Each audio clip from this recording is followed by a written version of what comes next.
Hello guys, ഞാൻ drift അടിച്ചാൽ വണ്ടി ഡ്രിഫ്റ്റ് അടിക്കുന്നൊന്നല്ല, പക്ഷെ ഞാൻ കാണിച്ചത് സാധനം കാണിച്ചത് കേട്ടോ.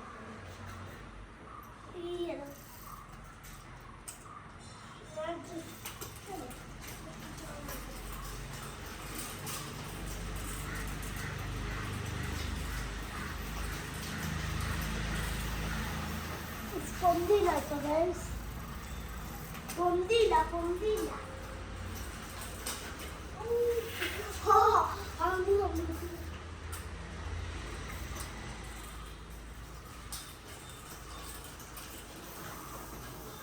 ഉണ്ടോ? പൊന്തി കുറച്ച് പൊന്തി, അത് മതി. അപ്പം അടുത്ത വീഡിയോ കാണാം. Bye bye.